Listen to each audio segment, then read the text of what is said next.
one, and we are live for a new episode of the Electrek Podcast. I am Fred Lambert, your host, and I'm joined by Seth Wintraub. How are you doing this week, Seth? I'm good. All right, let's do it. No sponsor this week. If you're interested in sponsoring the show, though, you can reach out to us. We have all the contact information on the website, and we'd be happy to consider any option. Just letting you know, just like that.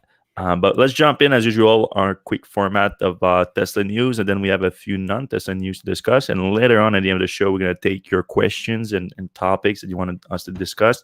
But let's jump in. And sort of like the main news this week has been the discussion around the opening up of the Tesla Supercharger network to other automakers. So this has been something that has been talked about several times over the last few years. Tesla has always made it clear that they're open to it, but there's a bunch of conditions that needs to happen. Other electric vehicles need to catch up in terms of charging speed in order to match the supercharger network, which has undoubtedly happened at this point. Like, even you could argue that Tesla is kind of falling behind to some degree in terms of the top charging speed, at least. Of course, that's not the only important factor, but still. Then also the sharing of the cost needed to happen. Like, how do you share the cost with other automaker, with other AV owners? Of course, what helped Tesla a lot now is that they started to implement this whole it used to be free, of course, superchargers. Now there's a fee, but the fee is attached to a handshake between the charging station and the vehicle. So it's more on the Tesla side that happens, so it's harder to implement with other automakers. But I mean, with the plug and charge protocols happening now and everything, there's definitely a way to make the same experience, but for other vehicles, non-Tesla vehicles. And things have been starting to move lately. We had Elon Musk talking about other automakers low key. That's a quote, using the supercharger network, even though he never really elaborated on what that actually means. And then more recently, a German official said that they were directly in talk with Tesla to open up the network there. And now the other news is coming directly from Tesla, at least through a Norwegian official. Big thanks on this to our friend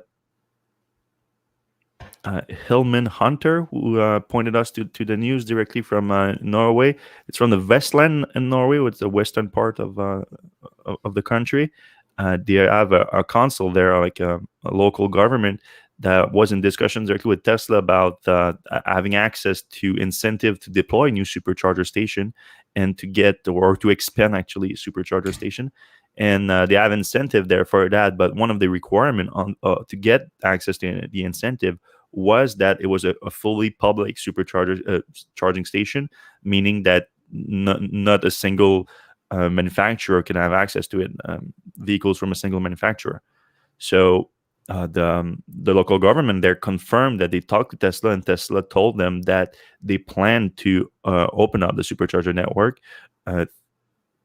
within by September 2022, and that by Tesla confirming them that it was enough for them to actually give them access to the incentive, though with the caveat that if turns out to not be true, that doesn't happen, they can take it back, which is obviously very fair. But so that's basically the latest indication that Tesla is working toward that. And now, of course, you could argue, okay, Tesla is saying that to the Norwegian government there, and that's it. So they only committing to opening up those stations. But when you combine that to the fact of what we just reported about in Germany, and Elon saying that other automakers are looking already doing it, I think there's a bigger deal here. And of course, we have also we mentioned it like briefly on the podcast before, because we don't know what form it's going to take just yet. But we have a good source, a very reliable source that has told us that, because of course there's a lot of people also saying that this is an European issue, because Tesla has the CCS standard there, so it's a lot easier for them to open up the supercharger network in Europe.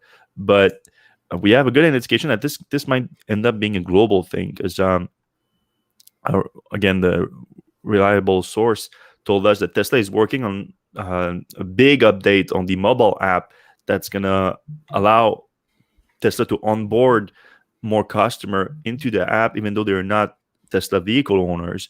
And one of those strategy to onboard people through the app is going to be to have access to the supercharger network, even though you're not a Tesla owner. So that was one of the things that he mentioned. It was still in early work, and now we understand that more now that we have a timeline for the Norwegian part with September 2022. But our source told us that that was even linked to an adapter, which is the big news here, that the like CCS to Tesla proprietary plug adapter that we've been talking about for years, but just never happens, could be finally coming to North America. And that combined with the Tesla app update could result in opening up the entire supercharger network to non-Tesla EV owners. So that's huge news and kind of an exclusive here on the podcast. But so what it would look like is you would buy an adapter from Tesla. You have a let's say you have a Hyundai Ioniq 5. You'd buy an adapter that would go into a supercharger in the US, and it would spit out a CCS combo for the Hyundai, and you would pay Tesla based on how much you used it. How would Tesla know? It would be from the app, or would it be from, like, would they know automatically, or how did that work? I mean, I would assume that everything is going to be handled through the app, and maybe like some kind of handshake with the adapter instead of with the car, right? So that your account is linked to the adapter, and then you can monitor all that through the Tesla app, and just you would have a Tesla account.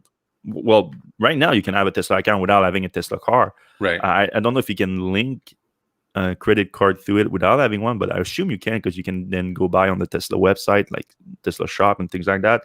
So if you do that, then everything's going to be handled through the app, and it's going to be a seamless experience, very much like just having your Tesla, other than, like you explained, having to also plug the adapter in. And in other markets, like in Europe, then it's exactly like same interface, the Tesla experience. Of course, now that has a lot of repercussion to other side of the business too. And I mean, I was kind of surprised when we posted that the reaction from some people.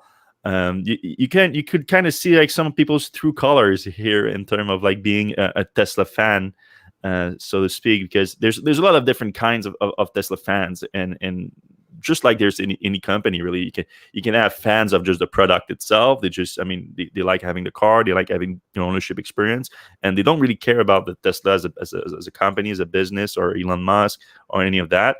And then you have the Tesla TSLA fans that like are investors, and they are vested interest in Tesla being successful, and that skewed their perception in a certain way. Then you have the Tesla mission fans, which I would assume that's the majority here, especially at Electrek, because the mission is to accelerate electric vehicle adoption. Well, the mission was expanded to renewable energy, which of course we agree with, but now the focus here is on the charging, so it's on the vehicles. But if you're a fan of Tesla's mission to accelerate EV adoption, you're clearly a fan of this move, because this move basically makes for a better experience for every electric vehicles out there, not just Tesla, because the supercharger is undoubtedly the best global charging network out there. It just is. Now, onboarding non-Tesla EV owners on it will for sure improve the experience of those owners. It would arguably decrease the experience for existing Tesla owners, and now you saw a lot of people reacting badly to that news because of that. And I especially get it from people that live like in California and in places that are already a high population of Tesla vehicles, where they're already experiencing bad wait times at superchargers. So this is obviously not good. But again, this is a problem that Tesla already needs to address without onboarding new customers on the network. So you can't really blame that on that move, because that move hasn't happened yet, and it's already a problem. So Tesla needs to address that right away. Anyway, now it could accentuate the issue, which is a problem in itself. But on the business side of things, this is more revenue for Tesla, revenue directly linked to the supercharger network. And as a company, Tesla has always been clear that their goal of the supercharger network wasn't to be a profit center, but is to, if the stations are bringing in money, to use that money to expand it and improve the charging experience. So with that in mind, if there's more people using it, more money coming in, then there's going to be a bigger expansion of the network and more money to fix those issues of high traffic. Of course, it's a whole balancing act to do, and I don't know if Tesla is up to the task right now, since they already have issue in some markets. But personally, I think it's a net positive move for Tesla. What do you think? Yeah, it'll also help the brand. Like, if you're riding around a Hyundai and you have to go to a Tesla charger every once in a while, A, you're going to see a bunch of Teslas there, and B, next time you think about driving a car, or buying a car, you might want to consider the one that has been charging your car for a while. Also, like, you talked a little bit about, once everybody else is using Tesla's network, there'll be more money to expand. I wonder if Tesla's like, look, we know how to build charging stations way better than anybody else.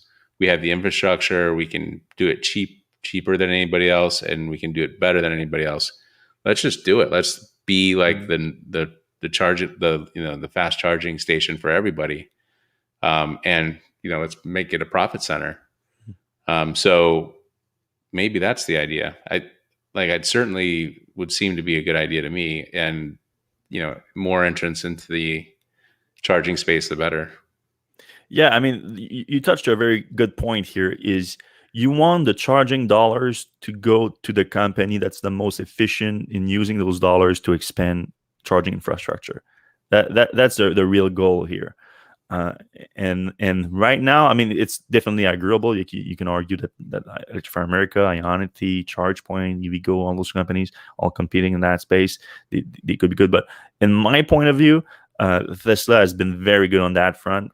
And the evidence of it is the supercharger network being the best experience so far. However, like it's a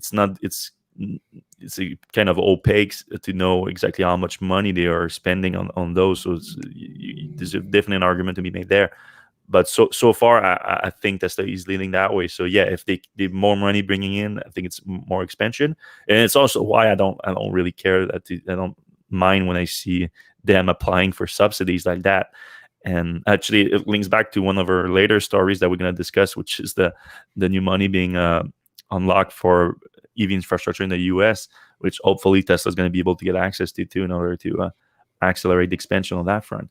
And those programs are all over the world too. It's not just the US. Actually, the US is kind of catching up to that right now, though that's on the federal level. There's been plenty of incentive at state and local level, but still. So really, it's this developing story that we need to keep an eye on, because I think it's going to be a big story in the next year. It sounds like September 2022 is the deadline for at least a Norwegian thing that we heard. All right, earlier this week, there was an interesting talk from Andre Carpati. It's Carpati. Carpati. I thought it was Carpathy, but I have no idea, to be honest. I always place the R at the wrong place. Carpati. The head of AI at Tesla, he held a talk presentation during the 2021 conference on computer vision and pattern recognition. And I mean, a lot of things that he talked about, we've heard before. Tesla is basically explaining Tesla's move to vision only versus other people betting on LiDAR and HD maps and the sort. And he was explaining Tesla's approach, which we've discussed numerous times before. One of the more interesting part of the talk is that he unveiled Tesla's latest supercomputer. It's not Dojo just yet. It's the predecessor to Dojo. It's like the third. It's the latest iteration of Tesla's supercomputer to train its machine learning, its neural net system for the computer vision. And he actually released 2 images of it right here, so you can actually see it. And they are using the A180 gigabytes system from from NVIDIA, which has been a long-term partner of Tesla when it comes to computing power. And we're talking about some crazy specs here: 720 nodes, 1.8 EFLOPS, which I mean, you can do the math here that they provide, but apparently it's enough to make it the fifth most powerful supercomputers in the world. So very interesting that Tesla is one of the companies with the most computing power in the world, and it's in line with what Elon has been stating, that Tesla is becoming kind of an AI company, or at least he's they are one of the company that has the most like real world application of AI, which is a good selling point for them. But he explained that he gave a big shout out to Tesla's supercomputing team that they have there, that they developed this computer, and he kind of hyped up the upcoming Dojo was going to be even better supercomputer, which Elon has teased that could become the most powerful supercomputer in the world. Oh, they removed the video. Why did they do that? Wait, did they remove it or make it private?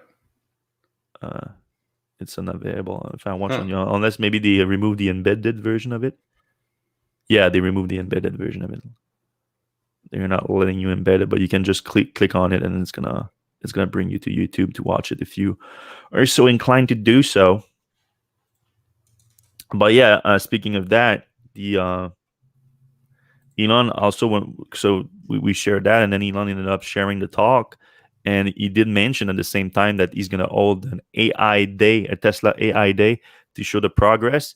But he stated that the main purpose is going to be recruiting talent. So keep that in mind. But it's going to be similar to what Tesla did with the Autonomy Day a few years ago, and then Battery Day last year. But the focus here is going to be AI. Of course, I assume it's going to be similar to Autonomy Day, because Tesla's main application of AI is, of course, to achieve autonomous driving, but and also Autonomy Day touched with computing, since that's when they unveiled the full self-driving computer, I think, right? Yes, I think so. Yep. So it's going to be very similar, because he talked about AI software and hardware is going to be discussed during that presentation. It's coming in about a month or so expect it sometime next year probably. And I like it's not even a joke at this point. I literally expecting some point next year, if it's in a month or so. No, I'm exaggerating maybe a little bit, but I would be shocked if it happens next month. And so even though the purpose is going to be recruiting, I mean, especially with the timing of this thing, if let's say it happens next month, or anytime between next month and the end of the year, that's pretty much the period that Elon has been guiding for a while now, that Tesla's going to achieve full self-driving capability. So people are going to be looking at way more than just like, oh, a cool recruiting event from Elon, which he's supposed to already have held like last year at his house. You remember that? Yeah. When he was like, we're going to have all the best AI minds there and try to do some recruiting. That sounded like a cool party, but now he doesn't even have a house. Yeah, no, I think that was. He says that he's keeping his Bay Area house where. Oh yeah, the party house. Yeah, it's a party house. So I think that was there. But yeah, this there's no word on where this is gonna. No, there's no word on where this is gonna be. But I think people are going to be looking at way more than just like a recruiting event, because of the timing of it, with Tesla talking about, well, Elon specifically talking about achieving full self-driving capability. They're going to want to see a clear path to that at that event, I would assume.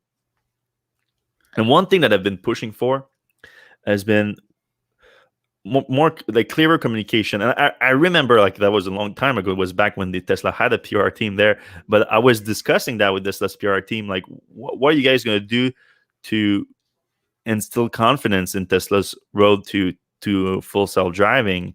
And they were already discussing with me some plans to do, like, oh, we're gonna have like regular release of more information that leads us towards that. And that was already back when they had the autopilot safety report, so which is obviously kind of weak. So they were talking about something more than that, and of course it never happened. The PR team was dissolved and everything. But I think we need something like that. And with the DMV conversation that we saw between Tesla's autopilot team and the DMV in California, where Tesla itself brought forward the metric of 1 to 2 million miles between driver intervention as a good benchmark to achieve full self-driving with the FSD package and the combination of autopilot with city driving and summon, which is kind of the feature complete version of it. If you have all that and no driver intervention between 1 and 2 million miles, it would be a good point to achieve full self-driving. And why not just have a tracker of that, like a publicly available tracker updated on whatever basis, like live if possible? That would be perfect, but I understand if that's more difficult to achieve. But weekly, monthly, quarterly, at worst, that would be awesome. That would be a clear way for people to track progress without being too intrusive into Tesla's data. Just pull all the vehicles that have full self-driving package, and once the features are in use, give us the miles between intervention. If it's 100,000, start 100,000. And if it moves to 200,000, then that's it. And then we can see the road through 1 million, and then 2 million or whatever we end up determining that is going to be the threshold to remove the restriction, basically. Because again, the way Tesla is approaching full self-driving is basically the feature completing. All the features are there, but you still need to keep your hands on the wheel. You still need to be ready to take control, and that makes it not full self-driving by definition. But once you show that the system is reliable, then you can just remove that restriction and it becomes full self-driving. That's that's a simple way of introducing it. But determining when it becomes reliable enough is the difficult part. And I would love to see a tracker like that. And I was surprised when I suggested the idea on Twitter. Just well, I mean, I shouldn't be surprised. Twitter is garbage, basically. But the pushback from Tesla fan was shocking. Like, just no, Tesla, like no transparency is okay from Tesla. Just trust them in delivering full self-driving, which is kind of mind-blowing, especially considering like Tesla already sold us the full self-driving. Like, both you and I fell for it. We bought the package and everything, and Tesla has been years behind timelines that they've introduced before, which I understand. I mean, what they're trying to do is extremely difficult thing to do. Like, bringing this technology to market is a massive step in transportation, in the history of transportation of humanity. So I'm not like banging on Tesla, just whacking them for being at this point it's a few years late if you stick to Elon Musk's first target of 2018. But still, all I'm asking is some transparency and some clear roadmap to achieving that. And we don't see that so far. So is it too much to ask? Like, let me know in the comment section right now when you guys are live. Like, what do you think of having just a single benchmark that we can track towards that? That's all I'm asking for. So speaking of that, we're likely, Elon, this is probably a post you have in the list, but Elon said 2 or 3 weeks before, and now we're at that point, and he's saying another week. Yeah. Are we close? Like, is it happening? Like, all right. Well, now you're asking the expert in reading between the lines with reading Elon's timelines here. I consider myself an expert in that. And when he's talking about next week, you can have some confidence in it. Like, if once it's 2-3 weeks to a month, like all the cards in the air, like you don't know exactly what could happen. But when he starts talking about next week, it might not be next week, but it should be within the next 2 to 3 weeks. Yes, I think so. So yeah, what you're referencing here is Elon's latest comment from last night or this morning, where he said that he's driving the Alpha 9 right now, so the FSD 9, FSD version 9, but not the beta that's going to be released to the wider public, but the Alpha version.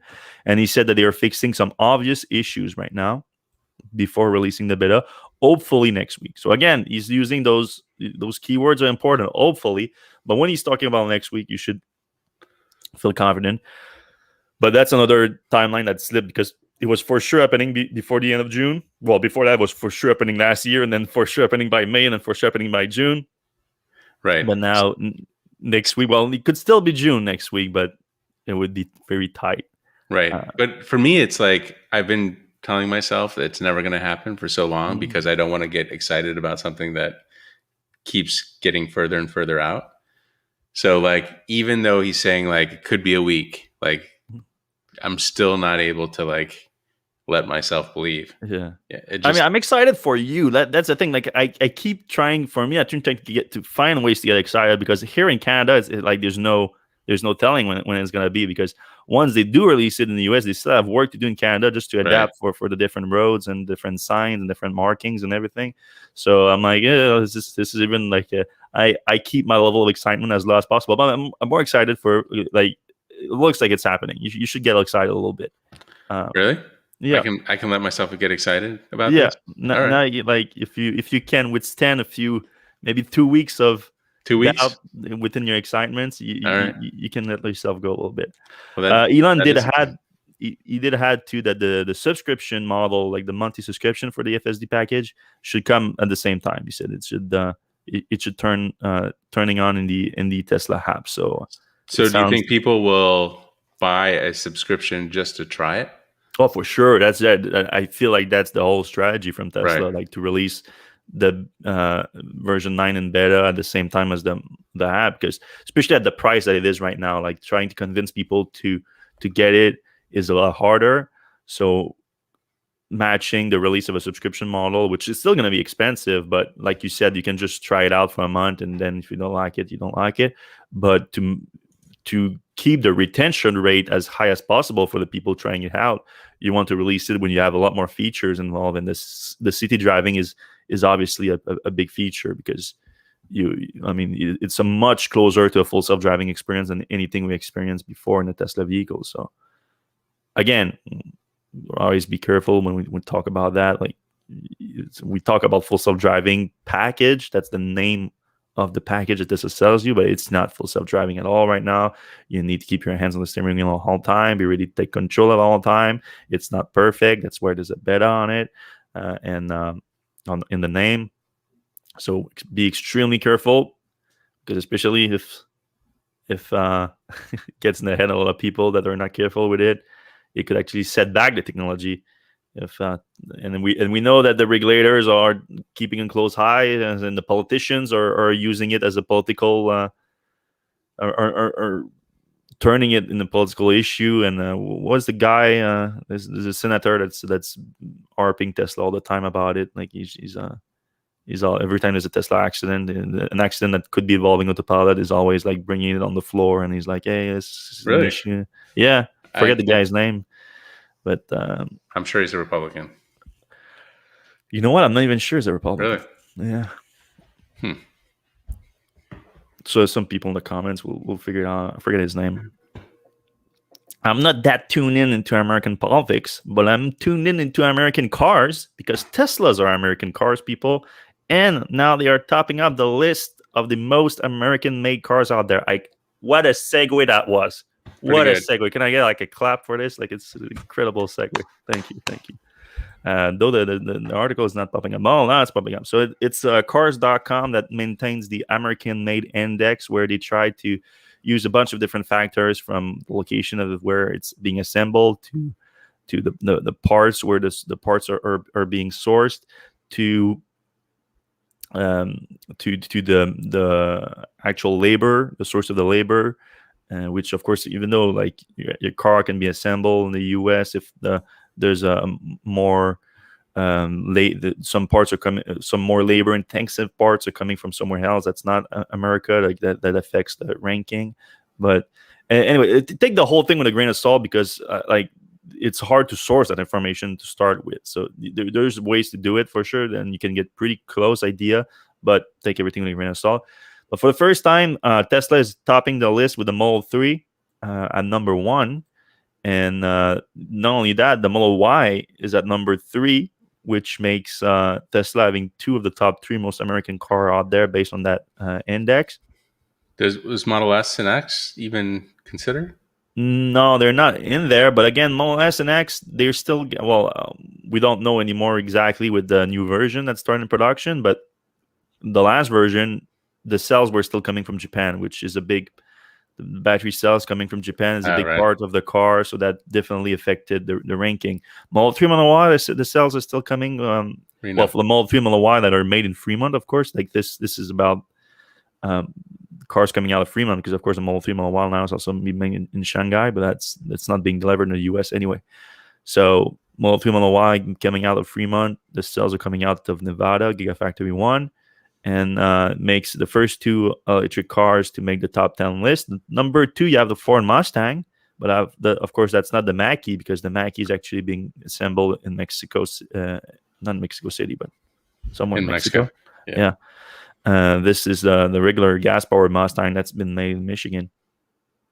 Honda is surprisingly has 1, 2, 3, 4 vehicles on the top 10 lists. They own the number 6 through 9, with a bunch of vehicles that are being made in Alabama, the Ridgeline, the Odyssey, the Pilot, and the Passport. And Toyota also has a car on the list at number 10 with a Tundra being made in Texas.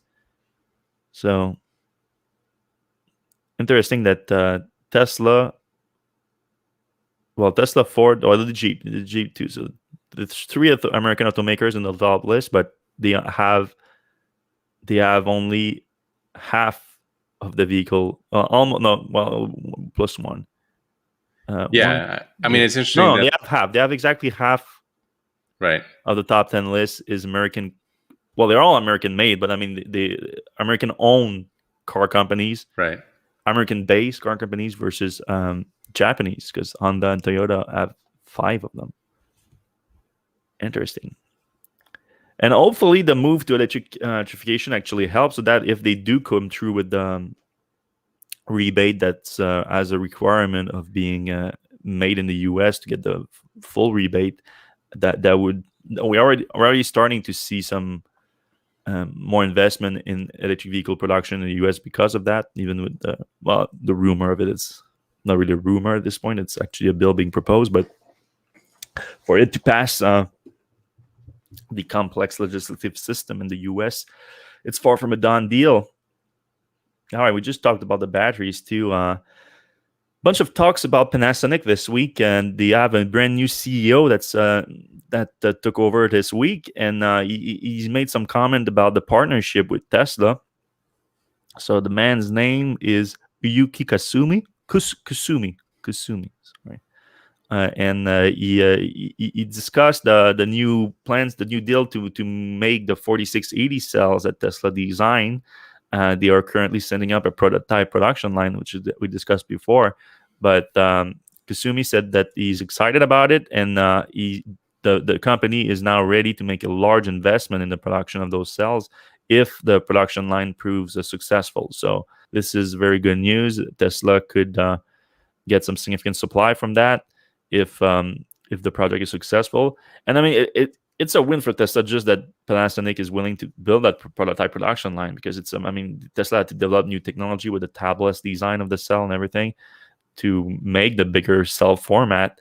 And these are brand new battery cell manufacturing processes that Tesla had to develop. So to have a legit, long time battery cell manufacturer like Panasonic be willing to try it out is a big deal.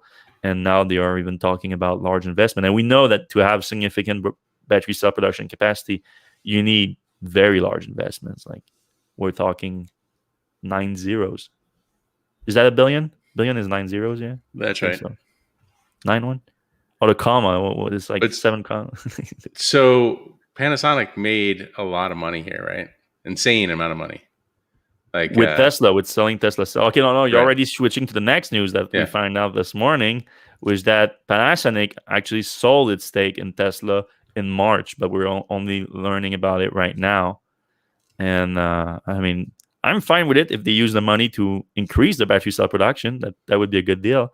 But yeah, you just referenced the money that they made. It is quite significant, because we learned that they bought their stake back in 2010, about 1.4 million share at $21. So that's about a $30 million investment in Tesla in 2010 that they sold for roughly $3.6 billion. That's crazy. Yeah. So Tesla is now trading at over $600, but that's post 5-to-1 split. So they basically invested at $21 and sold at like $2,000 something dollars over a 10-year period. So this is a very successful investment, to say the least. And hopefully they use that to increase the battery cell production, because their automotive business, which relies mostly on selling cells to electric vehicle manufacturer, is becoming a bigger and bigger part of Panasonic's business, which the other part, the appliances and everything, not always going well. So I think the new CEO knows that, and he's gonna try to capitalize on the electric revolution. All right. Okay, we already discussed the V9 beta. We've been jumping around a little bit this time. All right, Ford. Let's discuss Ford. The EPA released this week the Mach-E GT and performance version, their EPA ratings, and it's better than expected, right, Seth? Yeah, so it was actually suspiciously good, because the regular all-wheel drive Mach-E that's been already, been sold already, gets 270 miles on a charge. So when the GT, which has, sportier wheels, bigger motors, a better package, gets the exact same range, what's the deal? Like, did Ford get better with their efficiency? Did they change their rating a little bit? We know that Tesla is a little bit optimistic on their EPA range. They use a coefficient of 0.8 versus 0.7 that most automakers use on their, best range. So we wonder if Ford is now switching that as well. What do you think? Yeah, I mean, we're gonna have to compare it between the two, like see what you get into in terms of real world with the GT version versus the rear-wheel drive version, and if you get closer to real world with the regular version than the GT, then it would point, like you said, to like them changing the multiplier, which I mean, that would be very disappointing, because like I more importantly than longer EPA rated range is to have accurate range displayed to the driver. That's right. What kills range anxiety. So like, because most people, you're not just like driving around, like don't know where you're going. You're just like, let's just take a Sunday drive, and like that happens, of course, but it's not that common. It's not how most people use their car. You know where you're going, you know the distance, you can write it in your GPS, and then you want the car to know that it can get you there and back, or within chargers. So if you get like, if you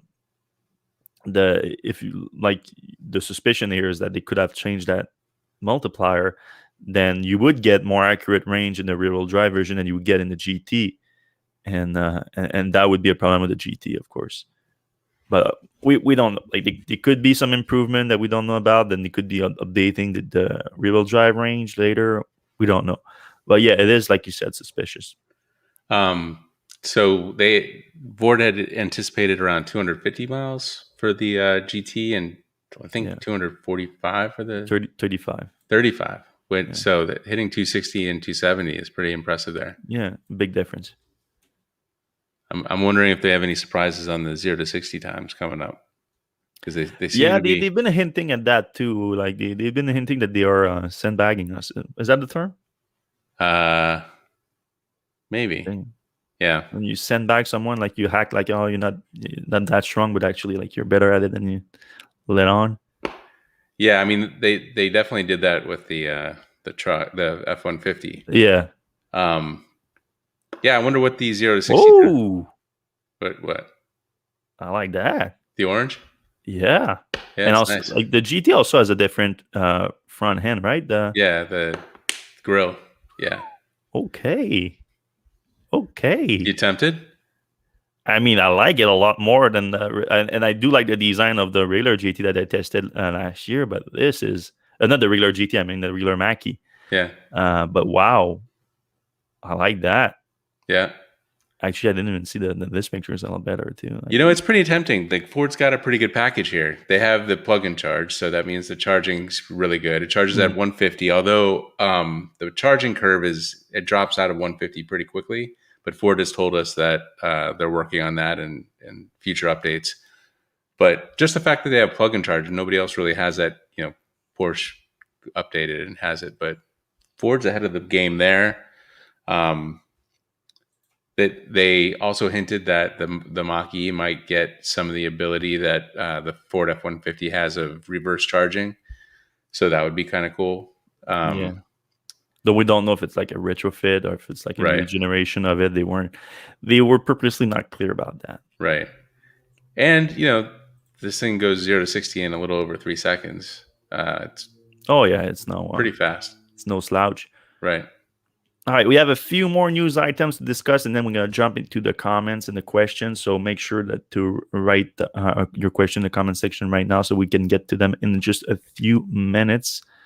Audi has the big announcement this week. They are basically accelerating their timeline for electric vehicles, which, like we've been predicting over the last few years, you're going to see a lot of those. Like when they announced like GM announcing they're all electric by 2035, like this. Like in a few years, you're going to see them announcing 2030 and so on and so on. I guess there's going to be a lot of acceleration of those. But for Audi this week, the big 2 announcement was starting in 2026. Audi will only launch new all-electric models on the global market. That I don't care about. So because that means that between now and 2026, they plans to launch new vehicle program that are gasoline powered, which I think is a dumb idea. I think we're past that already. I think like if you're working on a vehicle program that's not out there right now, I think I think if you're working on a vehicle program that is gasoline powered or diesel powered right now, or even plug-in, if you like, and it's not available for sale, it's not like just a new iteration of it. It's a brand new vehicle to launch. You're losing your time basically. You should make that all electric or nothing. Then the other piece of the news was Audi will phase out production of the last internal combustion engine by 2033. So that means that they will stop producing vehicles that are not electric by 2033. So by 2033, that means it could have happened before. And I did like the comments of the CEO here, Marcus. I'm having issues with his last name, though. Marcus Dussman. He said that the exact timing of the combustion engine discontinuation at Audi will ultimately be decided by the customers and legislation. I don't know much about legislation that we can argue about, but I mean, obviously, it's going to be decided by the customers. Like if the customers doesn't want to buy an internal combustion engine anymore, well, they're not going to produce things that customers don't want to buy.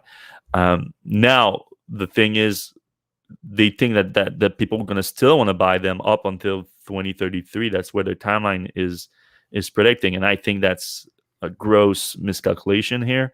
I think it's going to happen much sooner.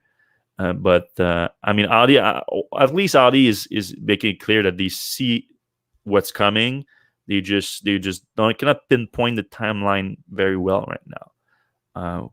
Which I understand really, because like a lot of those people that are like trying to make those predictions, what do you call them? Like we met one from Nissan at the event.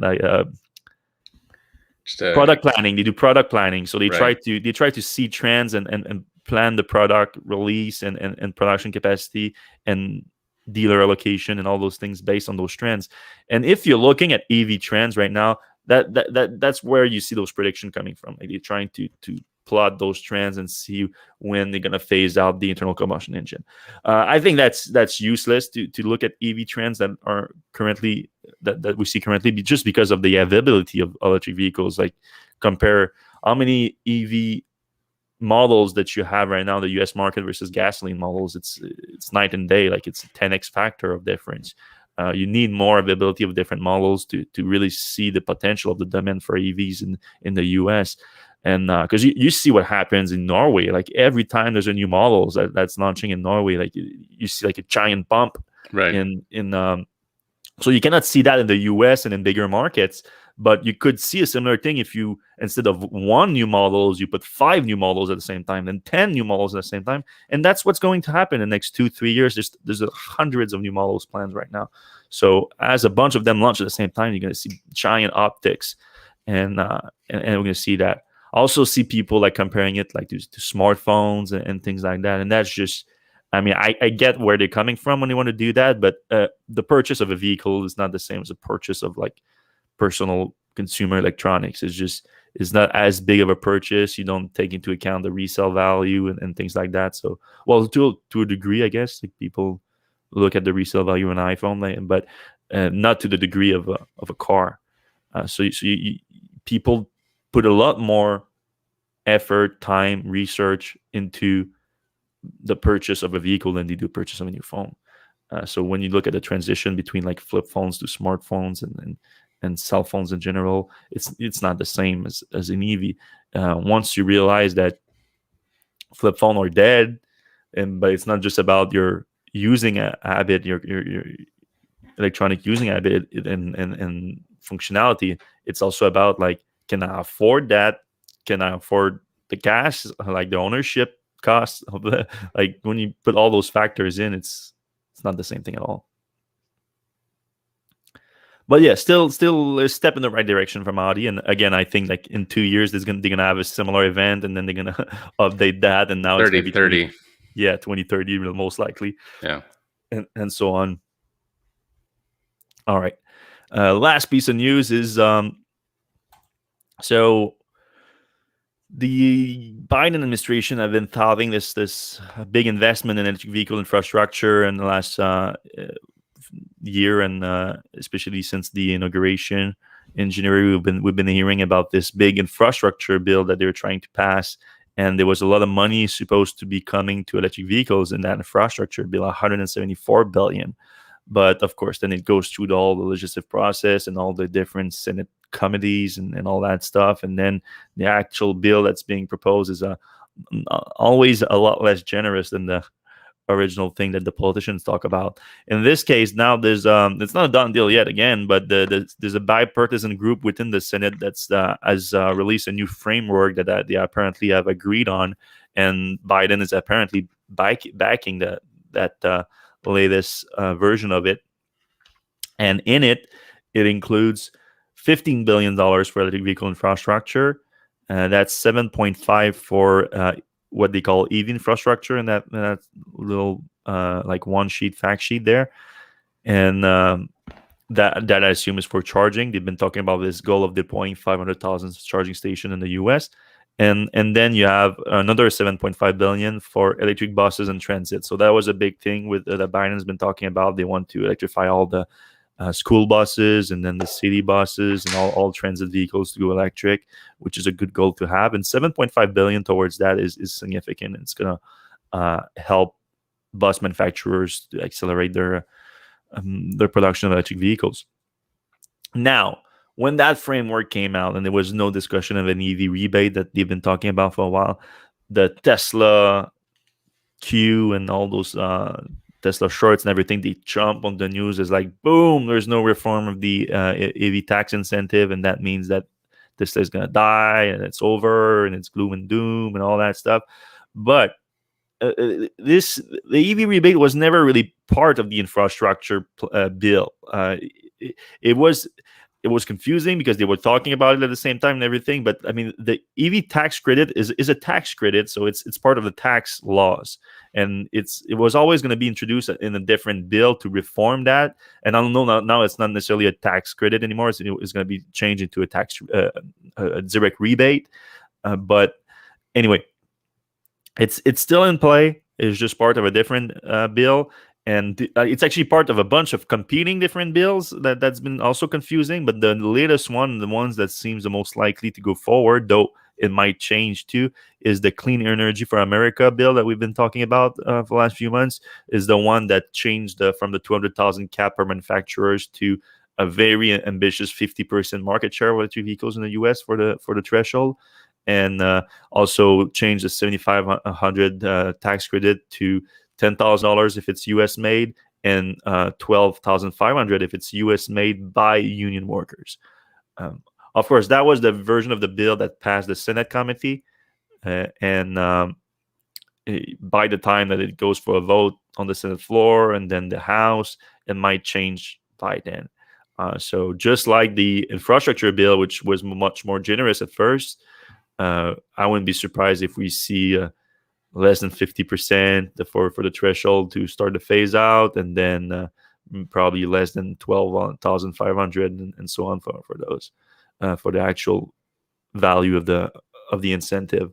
But still, I mean, that's a no-brainer. Like we can discuss like the threshold period and the phase out period and the amount, but something needs to happen because the current cap of 200,000 deliveries per US 200,000 US deliveries per manufacturer, it makes no sense, and it completely put the disadvantage on Tesla and on GM for no good reason other than them being early. So that has to change anyway. So there's going to be a reform.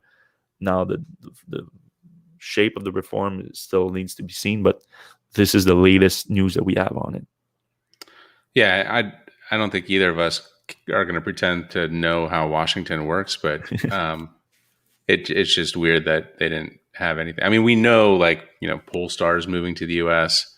Obviously, Volkswagen's building EVs here. Like, there's definitely a motivation to do so, and in these big companies, they have lobbyists who are talking to politicians. So there's going to be something. We just don't know what it is. And you're right. Like, it would make no sense at all if Tesla and GM and soon Ford are cut out of incentives, whereas the Germans and Japanese and Koreans aren't. So something's going to happen. Definitely. All right, should we jump into the questions? Yep, and good transition. Doomsday Clock says current infrastructure deal is disappointing for the U.S. EV market. On a whole, like, it's a whole lot better than what we had, which was nothing. So in the Trump years, so 15 billion is 15 billion more than we had. So and you can do a lot with that too. Like, yeah, and EVs have been growing even in the Trump years when nobody there was no incentives at all. EVs were going in the U.S., mostly Teslas, but now I think there'll be, with this a little bit of 50 billion is a lot, but whatever amount, it's going to be an even faster growth period. Of course, the problem with that too is always like how that money is going to be spent, and there's always a concern with the government like not spending it wisely, because there's a lot of way you can, especially the 7.5 billions towards charging stations. So how is this going to work exactly? It's just like subsidies for people like Tesla and Electrify America and ChargePoint and Evigo to deploy new stations, but they own the station after that, and then they can make money off of them. So that's very good for those companies, extremely good. But I mean, I know like now I'm gonna sound like a socialist, and it's a very bad word in the U.S. But here, like here in especially in Quebec, and the rest in Canada is doing to different degrees. They have different companies there too. But the money that we spent right now on charging infrastructure is extremely valuable money for the government itself, because of the stations. A lot of stations are being deployed directly by Hydro-Québec, which is our main the government-owned electric utility that we have here. And so they make their own electricity that we pay a lot less than the rest of the North American market for. And also, we actually make money on it. The government makes money on it, I should say. And now they're also building their own charging station, which they supply electricity for, and they charge a different price for it. So, like right now, basically, Hydro-Québec is going to slowly become both the biggest electric utility in Quebec, but also replace gas station basically as we go electric. And this is this is money that the government is spending, just like the 7.5 billion that the US is spending, but it's staying within the government because we're building new charging station, but they are owned by the government, and they keep the costs low for the drivers too. So it's a win-win. I would love to see the US do that, but somehow I'm sure it's going to be a contested idea, since it's basically socialism. Yeah, we're not down with socialism over here, even if that's exactly what we want. The word just if the result basically is like the money stays within the government and you pay less to charge your car, Like it's a win-win, but for some reason, like because there's not middlemen taking their cut and things like that, it's not a good idea. Yeah, and that's kind of our healthcare system in a nutshell too. Yeah. Doomsday Clock, or sorry, P says no way should open to cars that charge slower than any Tesla. So that's when we were talking about the superchargers opening to other. That's a good point for sure. Yeah, maybe Tesla once the charger stops. I don't know, because like the Model Y that we have, or Model X, and everything will slow down to like 50 kilowatts at some point. So I don't know how you make that calculation. No. There could also be something where charge more for right, and disincentivize people that like if you charge for slower, you take because the time at the station is money too. So yeah, so maybe the time at the station is what they charge for, or a component of it. Doomsday Clock, I'm invested in ChargePoint currently, hoping the infrastructure bill is fixed. Also in Meta Material with their stock it's a SPAC deal. Sounds like. Carpetti, yep. Hoping to see some great things with Panasonic when they offload their shares of Tesla for R&D. I hope so too. We were talking about that earlier. I'm a little bit afraid that it's just going to be, used for share buybacks or something stupid. But man, what a great time to invest in batteries. It looks like there's a huge debate right now in the comments at the end that's related to climate change.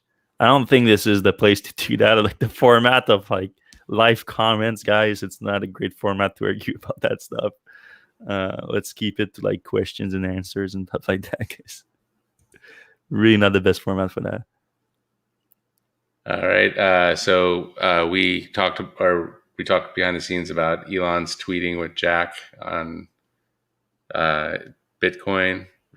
No, I didn't see that. There's some tweets. It's mostly just dad jokes.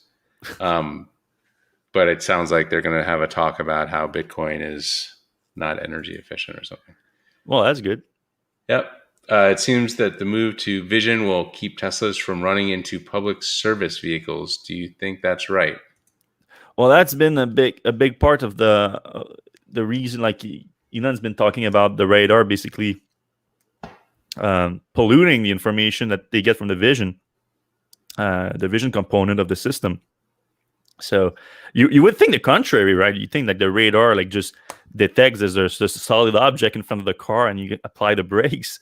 But the way that Caperty has been talking and Elon has been talking, like it sounds like the radar was actually part of the problem and not part of the solution. So hopefully that's what we see happening, because yes, I mean, it has been a problem. Tesla vehicles on the highway, if there's a stop car, they tend to ram into them. But of course, that's not only Tesla's fault, that's the driver's fault, because you should be watching and you should be applying the brake yourself. There's no excuse for that.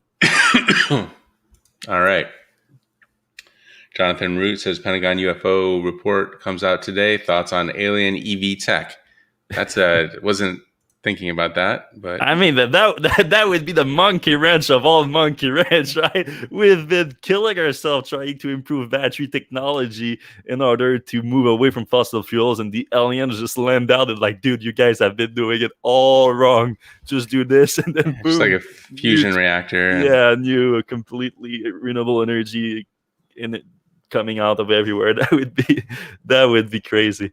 Oh yeah, I've been following the UFO stuff. I mean, it's not alien reports, by the way. It's UFOs. Now they even moved on to another term, I think, too. But they are being very careful not to talk about the extraterrestrial stuff. It's just unknown flying objects. Weird. All right. Douglas Prest question: are there any indications that the Canadian federal government might bring in EV purchase incentives? Isn't there already one? Yeah, there already are. They have a $5,000. There's some restriction to it in terms of the price of the vehicles, but there is $5,000 at the federal level. All right. Doomsday, there are too many restrictive regulations against factories for processing lithium batteries in the U.S., I believe. China already has over 90 on the path to build more. Well, there is legislation being proposed in the U.S. on that front too. Biden has made the new minerals, critical minerals that are gonna have a review of the regulations around it. So we could see some improvement on that stuff. Jonathan Root says FSD is just as real as aliens possess it. So it is real. Yeah. I don't know. Carl Triplet says software development is so difficult to determine a completion date. Perhaps breaking down FSD to features and releasing those on a schedule would be very positive. Maybe. I mean, that's pretty much what they've been doing, right? I mean, we basically eating FSD as little piecemeals with all those little features that came out over the years. But now, like, the city driving is the main course that we need to have. All right. So clarification: does V9 beta equal download button? Apparently, it does. Yeah, that's what he's been saying for a while. But I mean, I wouldn't be surprised if we. Well, I mean, I think it's gonna match the subscription model, because if you subscribe to them, like it's like if they're gonna let you download it, like you're not gonna start paying monthly fee. Like that would be really the craziest part. Like I know it's already crazy. A lot of people spend thousands and thousands of dollars without seeing the features for years. But now, if you charge a monthly fee and you don't have the features, like they're gonna have to let you download it. So, and if they do that, then they're gonna have to let people that paid outright for it download it. So yeah, I think for sure it's gonna have to come with the download button. Yeah. But that is the politician. No, it's not Brady. So what about Markley and Blumenthal? Yeah, Markey, that's Markey, Senator Markey. Okay. Yeah. Is that guy? He's a green dude, though, isn't he? Yeah, I think he. I feel like those are both Democrats. Yeah, he's Democrat, I think. Head Markey. And then there's he is Democratic Party, yeah. And then Senator Brady from Texas is a Republican, but he's from the Congress. They're both. Yeah, I don't know about him commenting about autopilot crashes. Maybe with Texas, maybe with the Austin accident from a few months ago. Right. Tesla is being scrutinized by Senate Democrats for autopilot misuse. 5 senators, Markley and Blumenthal, want a complete investigation into a recent fatal crash. Yeah, that's what I've been talking about. But not just a recent one. They've been, every time something happened over the last few years, they always. I think Mark even called for Tesla to just shut down autopilot altogether, which of course wasn't really well received. Brady, Markley, and Blumenthal are all in the pockets of fossil fuel dealerships and automakers. Well, we're gonna need some proof for that, Mr. Gook Wapensy. But if there is proof, I wouldn't be shocked either. Here's a good comment. Nothing to do with EVs, but go Abs.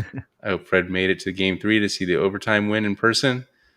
Yeah, well, not Game 3. I mean, do you mean the last game from I feel like every game went to overtime. It felt like. Yeah, there were a lot of games that went to overtime, but last night went to overtime and they won. And no, I couldn't make it in person because it's like $4,000 a ticket because they're letting in 100 people. Or something? Yeah, they're only limiting it to 3,500 people in the stand.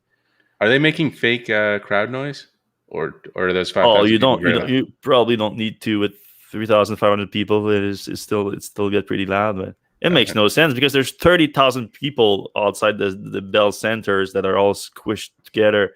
And I could go there. I mean, I'm sure it's a nice ambience, but it's a suboptimal way to watch the game, though, watching them through like sports bar windows on the TVs there. It's not ideal. Yeah, when there's a good game on and I'm at a bar, sometimes I'm like, man, I would wish I'm just going to go home and watch it on my TV. Yeah. All these loud idiots. All right. Seems like legacy automakers are finally getting it together. Do you think Tesla can continue to dominate over the next 5 years? That's a pretty big question. That's the question. Yeah, but I think it's not. It doesn't matter because it's gonna all come down to how many EVs, how many compelling EVs you can produce, which also comes down to how much battery cell supply you can secure. So Tesla is leading in that way. Like, so as long as their car don't become garbage, which I don't see happening anytime soon, they're gonna sell everything they can make. So it's all more about what you can produce, and if we keep an eye on that, Tesla looks like it's doing pretty well right now with like 2 massive factories in construction, and several efforts for new battery factories. So looking good. All right, Eric Williams, this is a question that everybody wants to know. How many deliveries for Q2 do you expect for next week for Tesla? It's so hard to tell this quarter because we know there's been some significant production issues. We know that there's gonna not be a lot of Model S, and China. There's also been production issues in China, but it looks like it picked up recently. So it's super hard to tell. How I want to see them beat the 185,000. It would be nice to see them at 200,000, but with the production issues, it's so hard to tell if that's even possible. So yeah, between 185 and 200,000, I would be super happy. Yeah, 200 would be pretty big. No, 200 would be a big deal. All right, Douglas Prest. Sorry, I meant additional Canadian incentives on top of the current limited 5,000. Yeah, doesn't apply to the Model Y, for example. Yeah. I mean, like personally, like I think $5,000 is just fine. I do get your point, Douglas, about like the Model Y, which I think should deserve an incentive. But the problem is the Canadian prices are so much higher because of the exchange rate. So it is a problem. You know what I would like to see? I would like, and I mean, I think GM has been talking about doing it, but I want to see more local production of electric vehicle in Canada. That would be a big deal. And I want to see the government getting involved in it and trying to convince companies to come here, even if it means subsidies, because it's the industry of the futures and in the future. And even if we have to bite the bullet and some tax cuts for a while for those companies to bring them in here, I think it's gonna pay off on the long term. Yeah, just like get some vaccine makers. Yeah, vaccine production in Canada. Like it's the same. It's a great point. Like how better off would be right now in Canada if we had like significant vaccine production before the whole pandemic happened. Well, before the whole electric revolution is over, like you're gonna want some local production, and we have some things happening. Like we have like Taiga, for example. It's they're investing significantly, like $100 million, but it's recreational electric vehicle production. It's not. It's a much smaller market than some good charging companies over there. Yeah, we have a lot of good charging. We have Leon Electric too. That's Electric. That's electric buses. But even them, they're going to the US too because that's where the money is to make them. So $15 billion. Christian Tarragon, that's a former Tesla employee, and go absolutely for Montreal. Yeah, and obviously a Montreal fan. Yeah, good way to end it there. A lot of people don't know Habs. Like they're like, "What are you talking about, Habs?" Because it's not the actual name of the team, which is Montreal Canadiens. But the Habs is, if I remember correctly, for inhabitants, and it used to be the name of the team like way back. Or oh, really? Yeah, because it makes no sense when you don't know. Like go Habs, like we've been saying that forever, but people don't know. So I always when non-hockey fans ask me what you're doing, is I'm just watching the Habs. They're like, "Oh, what are you talking about? Like you're just watching your own Habs? Like you know doesn't have a H in front of them? Like I'm like, what are you talking? Like I just don't realize it. Yeah. All right. So thanks a lot, everyone, for watching. Thanks a lot for the comments today. It was really appreciated. We have some good ones. And if you like this show, only if you liked it, give us a thumbs up on your app right now, whether you're on Facebook, YouTube, on Twitter. It helps the show a lot more than you think. You can give us a subscribe to. It's completely free. And it helps the show too. And you're going to know when we go back live, which is normally always on Fridays at 4 p.m. Eastern time. But you never know. Sometimes we mix things up. Sometimes we have special shows in the middle of the week. Seth gets a test drive in a fancy new car and wants to talk about it, and he just decides to go live. It happens too. So stay tuned. All right. I'm going to see you soon. Have a good one, guys.